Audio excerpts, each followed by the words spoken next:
怎么说呢？有些人他接吻他会静电，哎，没错，就像这个有风宝宝说的，有些宝宝他亲亲，他会有静电。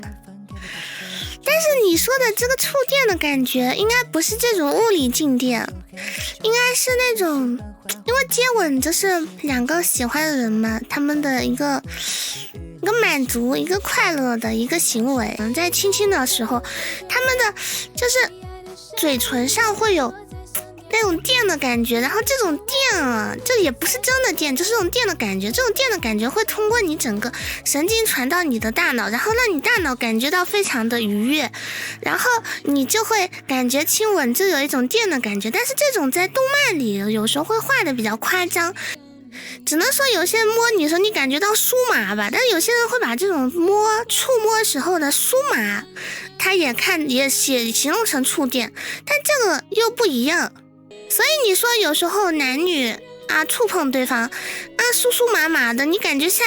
他摸你爱抚你，你感觉就有电流一样酥酥麻麻的，那是触电了吗？不是啊，那只是你内心被爱的人摸了，你感觉很开心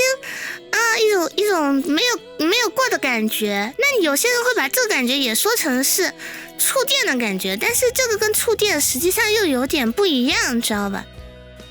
而且甚至有些人会讨厌亲嘴，有些人会讨厌被触摸，所以就是那他就不会有，而且每个人感觉他会把很多感觉都形容成触电的感觉。比方说对方碰了你一下，你一紧张，你就会感觉好像触电，但其实没有啊。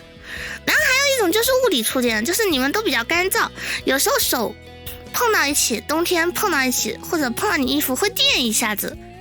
你觉得舒服吗？这个肯定是不舒服的。所以正常来说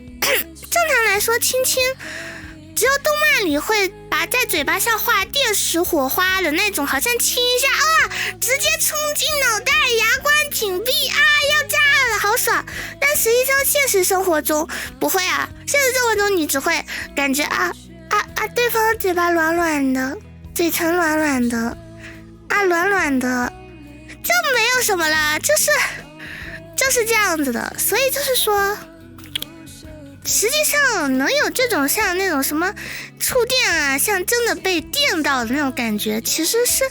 很少的，只是有时候你亲亲啊，你被摸摸呀，你的感觉就是会有一点酥酥麻麻的感觉，你就觉得好像他的吻他的触摸都带着电，这其实就没有啊，这就是有点夸张，这其实就是一种你心里的一个活动，你心动了，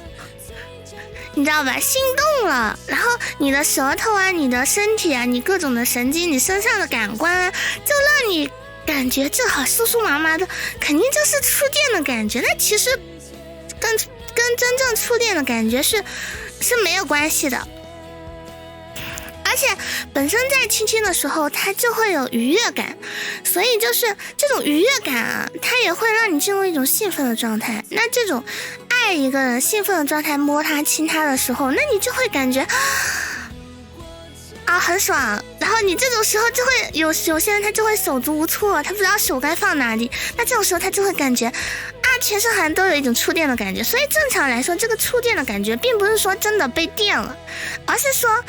哎好兴奋好开心啊，被触摸了啊，整个精神很亢奋啊，好心动，然后就会让你有这种神奇的感觉。它只是一个比方啊，不是说真的触电。那你说物理上的触电那肯定也有啊，那有些人你冬天有时候手碰到别人衣服什么你会触电啊，那这种跟这种完全不一样。你在亲密关系中就不会有这种啊，其实你有的那种触电的感觉，就是因为你的内心动荡不安，